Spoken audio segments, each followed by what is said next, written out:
Well, good afternoon, everyone. We'd like to start our meeting at 3:32. Welcome the visitors that we have. If we can start with a roll call. Mike Fritchie from the Monterey County Deputy Sheriff's Association. Carl Holm with the Department Head Council. James Bowden, veteran. Deputy County Counsel William Tate. Deanne Barr from the Commission on the Status of Women. Henry Gonzalez, Vidal.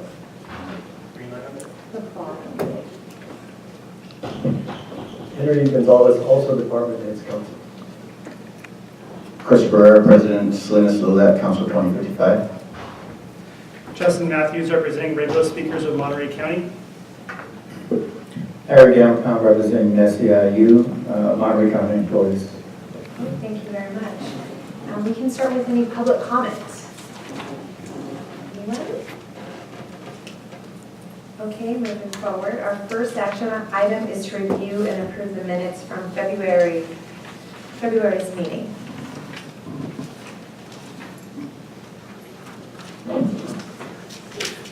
So moved. Vote for seconds. So first, is that a second? I was second. Okay, all in favor? Aye. Anything opposed? Thank you. Okay, the next is to move on to the Department Head's Equal Opportunity Plan presentation from Chris Ricker, County Library. Thank you for being here. Thank you.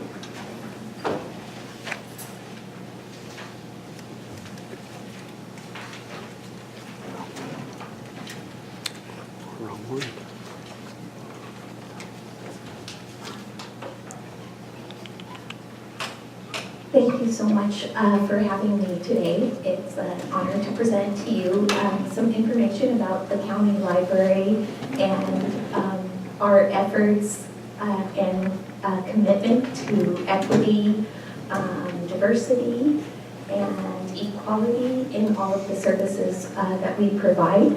So I think this image here is very representative of us. Libraries, public libraries are for everyone. My presentation today is to give you a little background on what public libraries in actually the United States stand for and how those guide Monterey County Free Libraries, and then share with you some of our accomplishments and visions for the future. So Monterey County Free Libraries is guided by the professional practices and policies of the American Library Association. That's our core professional organization. And that organization has focused too on equitable and inclusive service. And this is something that evolves with society.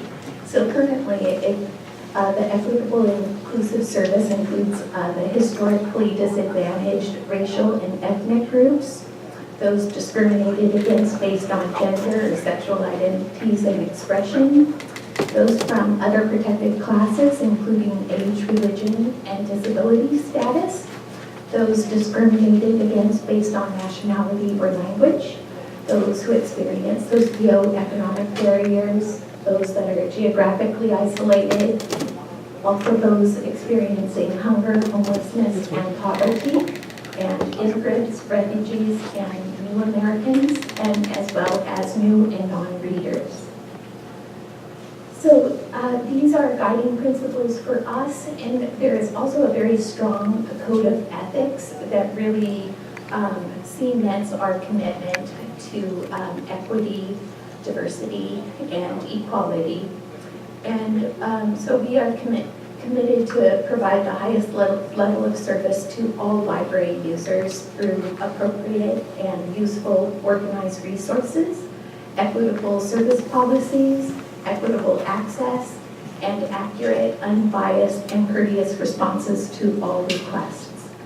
I always like to talk to new employees about public libraries and their importance to the community, because if you were to come to my home library, it would be such a different thing than a public library. And to really make sure that we have collections that are equitable, diverse, and not reflective of our personal opinions, we rely on this code of ethics to guide us.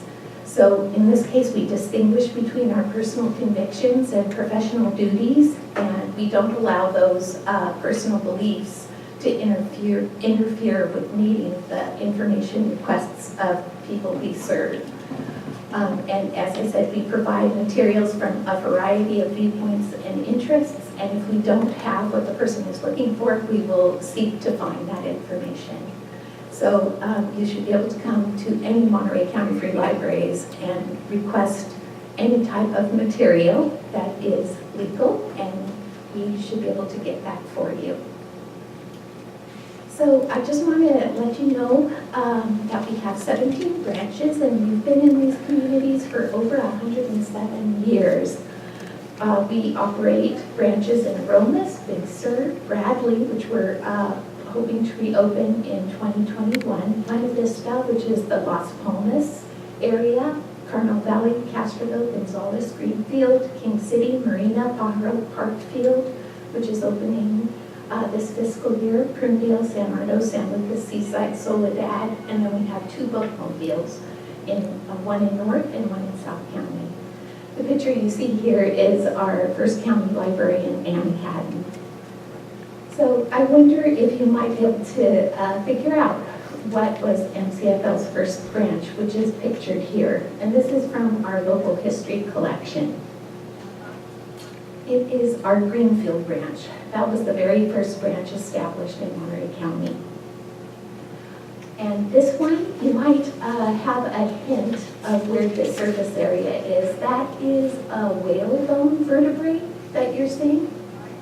And this picture is 1919, and that is in Marina, and that's our beautiful Marina branch.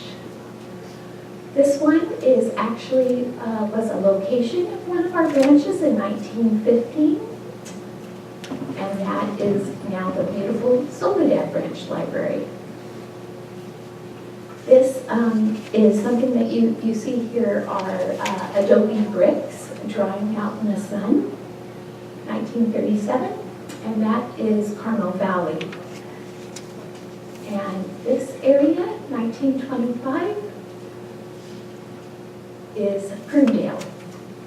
So as you can see, we are in a number of communities, and the fact that we are there means a lot of great resources and also funding from state and federal agencies flow into those locations.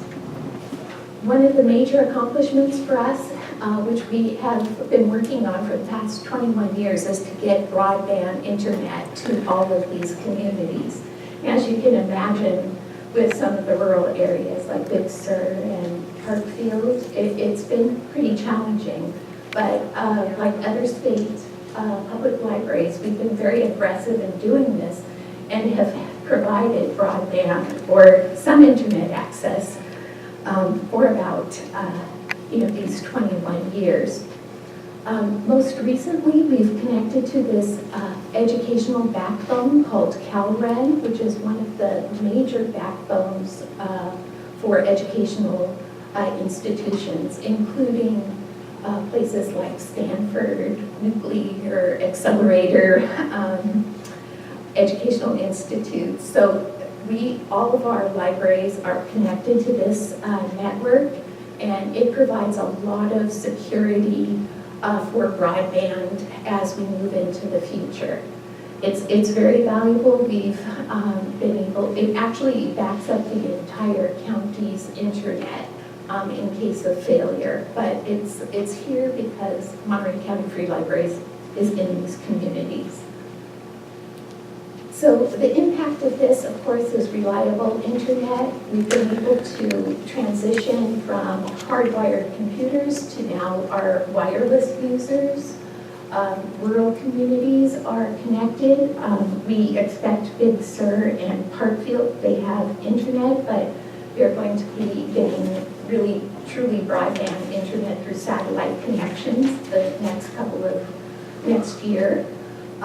It also means that we've been really able to close that digital divide in communities and provide the opportunities for individuals to learn within their communities. So if you're in San Lucas or you're in San Ardo, you can connect to the internet and be part of this rural community. This is a class in Greenfield. They received free Chromebooks through a partnership after they took a computer class. I just wanted to let you know, for 28 years, we've operated a homework center program with the goal that all students will have after-school homework help. We have a foundation who's raised over $156,000 for this year to keep our homework center program staffed. So that we were one of the first California libraries to offer this kind of service. Something that is new and new to California libraries and funding opportunities for us is lunch in the library. We received a $67,000 grant, which builds upon the school lunch program that operates during the school year. This program addresses the gap that occurs when kids are out of school. So we are able to connect with these cafeterias that operate through summer school and become a meal site during the summer. So on average, Monterey County has about a 70% eligibility rate for the discounted or free school lunch program.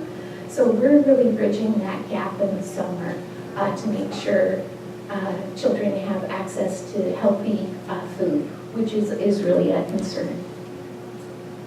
Also, libraries, if you go into probably any California library and ask a staff member about makerspaces, they'll all know about it because it's something that we all do. And this builds on STEM programs. It gives children the opportunity to do hands-on activities. This young girl that has that crazy looking green monster there, it's Play-Doh, but the activity involves a circuit. So they make the circuit and the eyes light up. So we're really encouraging and supporting young people, their future. They project that 65% of the jobs that they will be working in haven't even been invented. So we're giving children the opportunity to be creative, exploratory through these library-based programs. And this is kind of going on throughout the country, and even CSUMB has a makerspace. We also have a Veterans Outreach Program at our King City branch, and we partner with the County Veteran Resource Administration to provide services to veterans. And also, we really try to celebrate just diversity and inclusion as it changes in our community. We're very aware of the wonderful history we have in terms of civil rights on many, many levels. You may know Helen Rucker, who is an icon in civil rights in this area. And was also a librarian, I'm happy to say, but we celebrate diversity and what it means in our communities. We also have passionate, responsive, and diverse staff. And one of our greatest accomplishments is new library users, and this is one of our new users. And so I think just want to reassure you that we're responsible, inclusive county libraries that serve and represent the entire community, and we're poised to do that in the future. So thank you very much.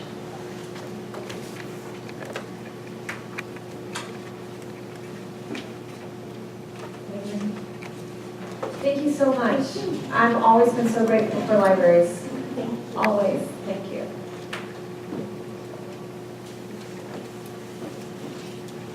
Okay, Next, we'd like to welcome up Debra Wilson in the Contracts and Purchasing Office.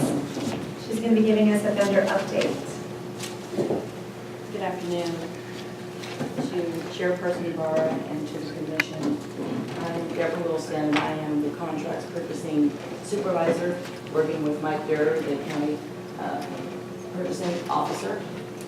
And we're just going to give you an update. I think we do this either biannually or annually, and just annually. Okay. And Jaime works in our office, and Jaime is a management analyst. We manage contracts there. So, the initiatives from Contracts and Purchasing is the local business. Can you hear me? Can we turn your mic on, please? I can't. Right. I don't know if it's... Sit over on the side with It staff. should be on the base, it says push. Okay, that's fine. Not this one, no.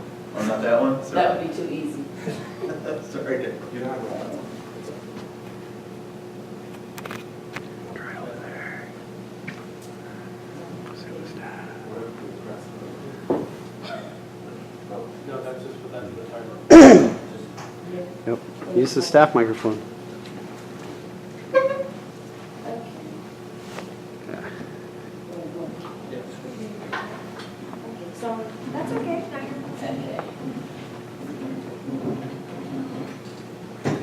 Sorry we had to interrupt you. Oh, no. Stop for well. Can you hear me now? Yes, thank you. Thank you. Contracts purchasing. We have several initiatives that we have in our office, which one would be the local business preference policy. And that's the policy that we tend to focus more on when we're in here providing you with this update. The local business preference policy is a policy that allows us to give preferential points to local vendors. And then we also have our small local business outreach. And we want to provide clarification on this particular initiative as we do every year. The small and local business outreach is what we do for vendors that are going to be providing services or goods through a formal bid process or an informal bid process. And again, when price is the deciding factor, when we are able to take a lower price and offer 5% lower price. Can you come back? Okay. Okay, a lower price for local vendors, and also when the quality is, then we're able to give a 10% increase for those vendors that are local and are small, provided that they are able to adhere to the policy. What I wanted to talk about, because this is the Civil Rights Commission, is that when it comes to diversity, we do not and we cannot outreach or specifically target a certain diverse group, whether it be an ethnic minority or whether it be any other type of those specialized communities. But what we do is, in the event that there is a grant, I know she talked about libraries, and there's a grant, well, the grant is specifically trying to reach a certain population. The grant will sometimes say that those individuals that will be evaluating those particular RFPs, or those particular responses to formal bids, have to be somebody within that community that the grant would serve, and that's how we're able to reach them. The vendor self-service registration is another initiative that we have, and also we can have continuous open solicitations. We have a new self-service product. We did an Advantage upgrade to our Advantage system within the county. And so this just shows you, these are when a vendor goes into the vendor self-service to register as a vendor, they're able to choose their business type from these areas: the disabled, veteran, the minority business, the women-owned, retailer, manufacturer, small business, local business, child care provider, and so on. They're able to tell you where they are. That's how we're able to pull our information and our statistics to provide this research. So the statistics that we have so far within the last year of disabled veterans, we have only 4 vendors that registered indicating that they were disabled. And then we have certified green vendors. Of course, we have the local and the minority and small and then women. We're getting ready to go out to bid. One of the biggest bids that we have in the county, the biggest providers, the biggest service, is for custodial services. And so what we're doing with custodial services, and which is really good, is we're able at this point to really provide education and target to local small business owners that want to participate. And so that is a big push, and that happens once every 5 years. So we're in that process right now. So I'll report as of April 2019. We relocated from this building, 168, to 1488 Shelling Place. It's a larger location for us with plenty of parking and convenience. We're able to host annual vendor shows. And just as of today, this afternoon, we participated in a vendor educational program with the state along with other agencies to educate vendors on how they can participate and provide services to the county. Continual decentralized education through Contracts Purchasing Academy. We continue to do that. I believe we've had over 360 employees that have come through the Contracts Purchasing Academy. It is taught by Michael Durr and myself, and is taught to anybody who has any level of touching of any contract process within the whole contract process, whether it be through the finance, whether it be budget, county council has been through it. We've even done some presentations to the board, and also other counties have participated, the county of San Joaquin and also San Mateo. And so that's an outreach program as well. We've done, like I said, an upgrade to the Advantage financial system in 2018. Some of the enhancements that we've made to our vendor self-service product for potential vendors is logins. We were having some of the small local vendors having an issue with being able to understand the computerized part of it, technology, obviously. And so now within the login system, they're able to have password recovery. Whereas before, when they would log in, if they forgot their password, they'd have to do the whole process over again. With the upgrade, they're able to use like a system like any other online system. They're able to recover their password. Now they also receive email notifications in real time. So once they have registered, and once they have put in their registration and set up their profile, they receive an email notification explaining to them our process, where they are, and different links associated with formal bid processes. We have 29 open solicitations we've had since just July of 2018. We have a new initiative called GovSpend that we're just now on board with. It's a new purchasing tool, and it's used to effectively increase the County of Monterey's outreach, again, to our small and local and other specialty vendors within the community to identify service products and better pricing. Our future initiatives is that continuing in our stewardship of public funds, we're going to continue to have vendor surveys. We're going to have our vendor outreach for education. We have vendor shows. We allow vendors to come in on an annual basis now. We've done it twice where they're able to come in and provide all of their services and giveaways and all that type of thing, and the county can come through all throughout the day. And now we're actually going to do an outreach for education like we did today with other state agencies, so that they understand what our policies are and that it doesn't become so cumbersome for them to go on to vendor self-service to register.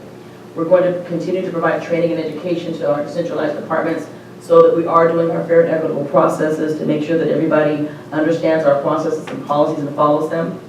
We're going to obviously continually do open solicitations and our annual vendor again showcases and our statistical review and reporting. Are there any questions?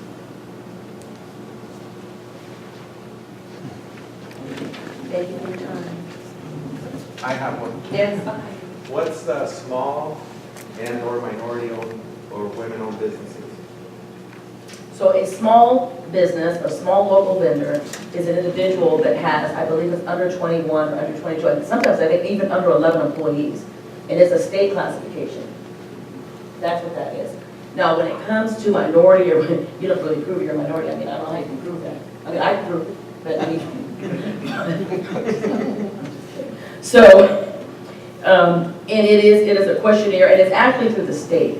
It's minority-owned business, LGBTQ too as well.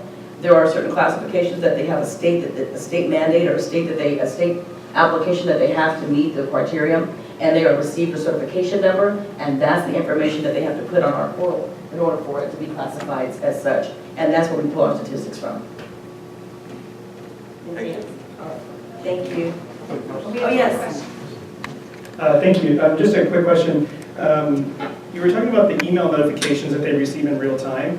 So I'm just trying to get an idea. If I'm a vendor, so I would register into this system, and I would let you know my area that I want to provide service for.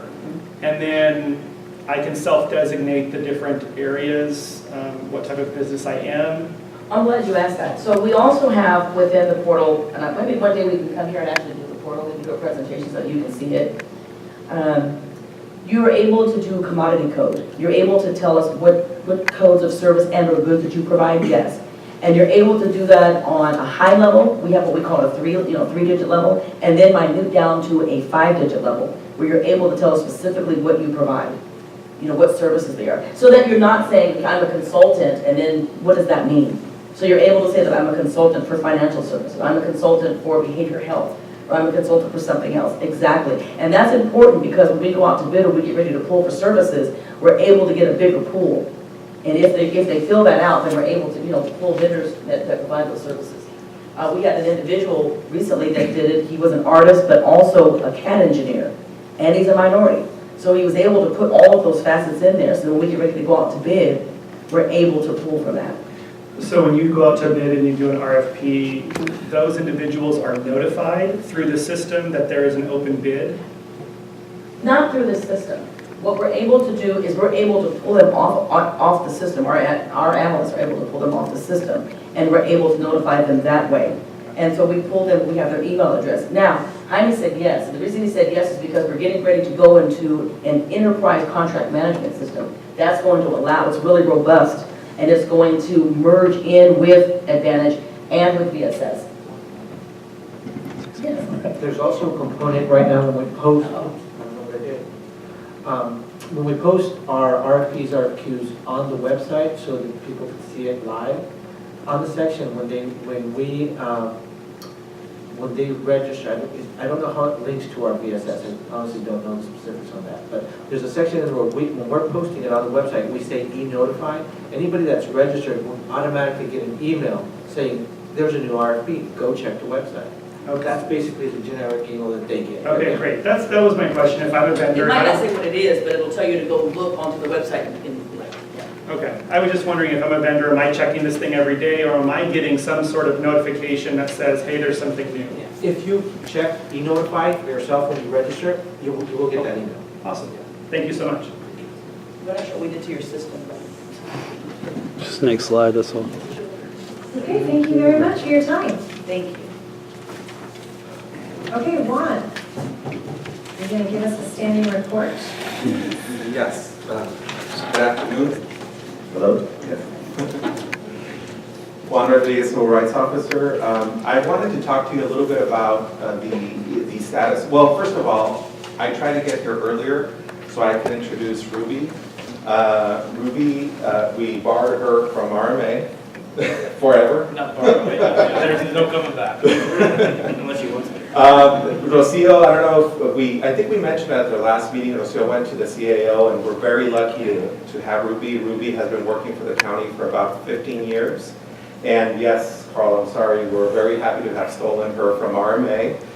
This is, I think, your 6th week. And she's doing fantastic. So you'll start seeing her if you haven't already, or if you're wondering who Ruby is on the emails for the notifications. This is Ruby, so we're very delighted to have her. Ruby, this is the commission. I also wanted to tell you that we, as you might recall in January, we also mentioned that Colleen Bai was an analyst that left. We started a recruitment, and it takes a little bit of time in the county to get a recruitment going. We actually, today, we're doing interviews, and I'm very hopeful. I want to thank Justin. Justin helped us with the screening initially, and I know other people would be willing and able to do it, but I know we've bugged you many times, so that's why we didn't want to impose on you again. But thank you very much, Justin, and we should have somebody hired and in the position by, I'm guessing, a couple of weeks. I'm hoping maybe 3 weeks, but that's going.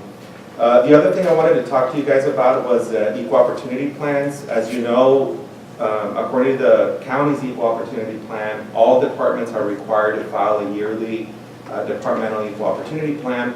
I don't know if you remember, I think Dion, Justin, and Chris are in the ad hoc committee to review the plans. I haven't contacted you to get to review the plans because we don't have them all.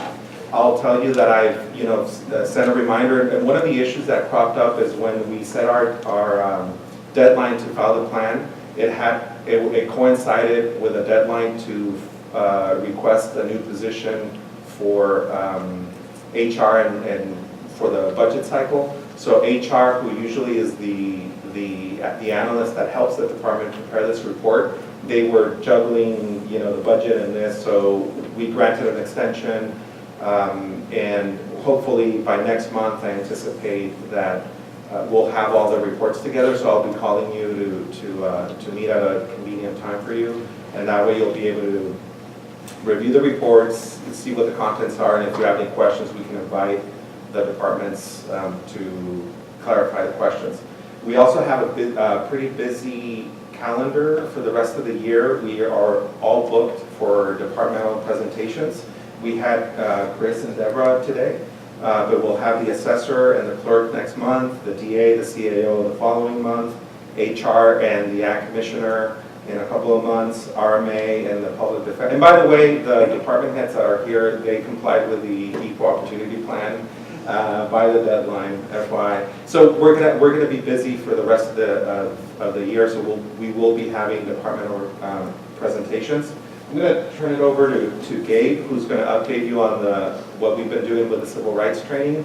I do want to remind you though, I don't know if you recall, in an effort to reach more of our community, the commission decided to have meetings at different locations.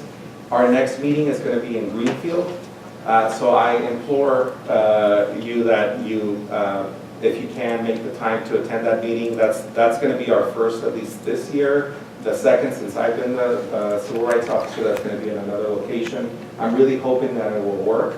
I know we are going to connect with Dion and Andrea in the future for Seaside and for PG or Monterey, but the next one is in Greenfield. We're going to take a county car. We're over at Schilling, and we're going to take a county car down there. Let me know. I think I'm not allowed to drive a county van unless I do some DMV physical check, maybe. Well, okay, let me put it this way. If you guys want, we can carpool. We can get either a couple of county cars or we can get a van. And like I said, if you're not afraid of me driving, don't say anything. I'm happy to drive this professionally. I have my concern. I'm happy to drive or cede the driving wheel to somebody else to take us to Greenfield. So please mark it on your calendars. We're very excited that we're going to be able to go down there, and hopefully if this works, we'll be able to take the show on the road to reach a greater number of our constituents. Just to interrupt you for a minute, since I'm the official bad guy for the Brown Act, I really implore all of you to make the effort to come down there, because if we don't have a quorum, I can't let the meeting go forward. You can't take any action, whoever shows up. And I think it's going to be very disappointing to any members of that community that show up expecting a meeting and it doesn't go forward. So please try to come down. And we have two departmental presentations too, so that would be something that you can Look forward to. Yes. With that, I'll turn it over to, unless you guys have any questions for me. Juan? Yes, sir. I noticed in both of the presentations there was no information on the general makeup of the population in those two departments. Is that just an oversight, or has there been a change? No, so, well, Debra can give you hers, but it's usually, that information is in Debra's department is within the CAO's office, so you'll get that presentation when the CAO presents in a couple of months, because they're not a separate department.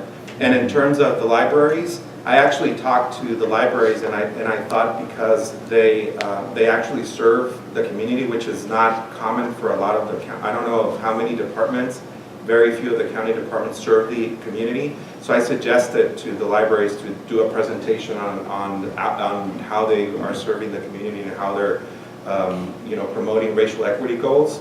If you're interested in the data, of the compensation of libraries. I don't know if, Chris, you have it off the top of your head, but we have the equal opportunity plan for the library, and I'm happy to share that with everyone. Yeah, I can certainly do that, yeah. Yeah, and I also want to see the numbers for the library. Okay. Am I allowed to just send an email for the EO plan to all the commissioners for the library? Yes, as long as you admonish them not to communicate with each other about it. How about I do that? Okay. Thank you. All right. Okay, good afternoon, Commissioners. My name's Gabriel. I work in the Civil Rights Office. I'm just going to update you on some of our, a couple items from our office. The first is the performance measures that our department gets graded on. I don't know if it's a grade, but these are certainly benchmarks that we have to try and hit annually. And we're happy to say things have kind of shifted, at least in terms of we're now using the learning management system of our vendor that we contracted with at the top of this year. We were having some issues with the LMS system that the county board uses in terms of training, tracking, and being able to monitor real time. It wasn't as responsive as we needed, and so I'm happy to say that our measures have went up in terms of our rates. So we essentially assign mandatory training for prevention of sexual harassment online, and essentially all employees, whether new or continuing, have 60 days to complete it. If not, they get reminded weekly, and bi-weekly for employees, weekly for managers and supervisors. And so our numbers went up, so I'm happy to say that. And our civil right, so the first measure is for non-supervisory employees taking our training and complying with that. And the second one is manager supervisors, obviously. Then the third measure is our complaint process, our cycles, right? So we look at a 90-day period, and we look at what percentage of our cases are completed, and there's some closure at the 90 days. And so we're currently at the 82% mark this fiscal year, so we're happy to say that as well. Okay, that's just a screenshot. Again, I'm happy it's easy for me to manage our training countywide with having an electronic automated LMS. I can send out by department, I can send it out however we want, and real-time reports, at my fingertips. So I'm just happy. That's why I took a screenshot. Sorry. And then our civil rights training. So this is the last update I have. Is essentially we rolled out our civil rights training, which is another countywide mandated training. And last year we rolled it out. I forget which month, but we focused on supervisors and managers. And this is only an in-class 2-hour training. So it takes a lot of people power and staff time across not only our department, but also the health department has loaned us some folks, so we're grateful for that. This year, in March, we started our rollout for employees. So this is a 2-hour mandatory training for employees. Right now, at our current staffing levels and facilitator trainers, we're only able to do 2 a month. So hopefully, when, as Juan said, when we get a new person on board, hopefully that we can kick it up to ideally 2, at least 1 a week, basically, for the rest of the year. Right now, we're currently at 2 a month. That gets us about 20 trainings by the end of December, which is only about 1,000 employees. So just doing those numbers, obviously, we're thankful to have somebody on board. So we're doing it, our strategy change, the last update is, and we're doing it by departments, and so a lot of this is, hopefully we can tailor more and more of the curriculum to reflect the day-to-day operations of those departments. So we do have case studies and scenarios that there's some group work involved, and so that's the idea we're trying to do this go around because it wasn't like that with the manager supervisor. So hopefully It'll really resonate with employees. How do we devise racial equity tools for our work specifically in whatever department it is? So, that's all I have in terms of training. Any questions?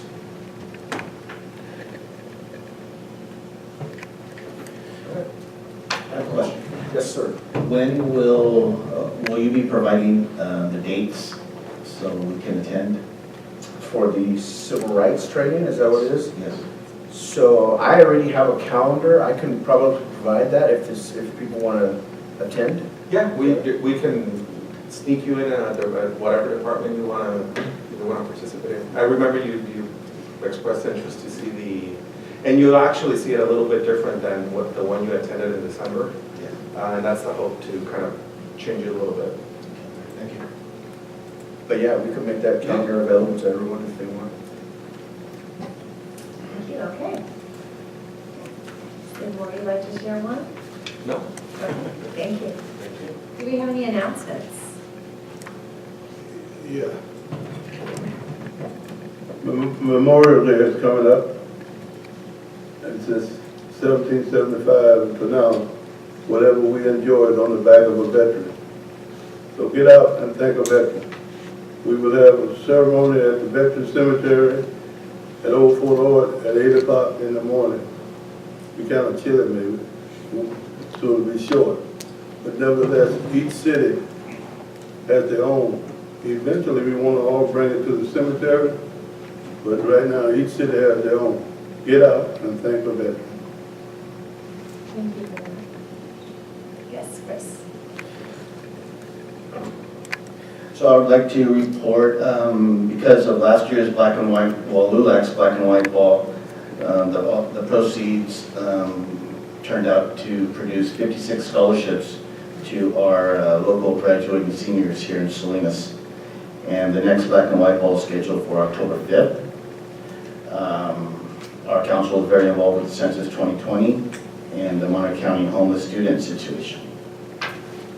I was also asked to request a report from the Monterey County Sheriff's Office to see if we could get a breakdown of promotions from the jail to patrol and then to commanders in regards to minorities. And I take my seat on this board very seriously, and being that I'm LULAC president here in Salinas, I was sent a report regarding our Civil Rights Office. And apparently there were 2 employees in our Civil Rights Office that that felt that they weren't treated quite well. So they have contacted myself and LULAC, and we are looking into this this complaint. There are 2 females, and they felt that they weren't given proper due as far as being able to interview for promotion. And there was a story in the Monterey County Weekly that was sent to me. So being LULAC, being a member of LULAC, it is our due diligence to look into this complaint, and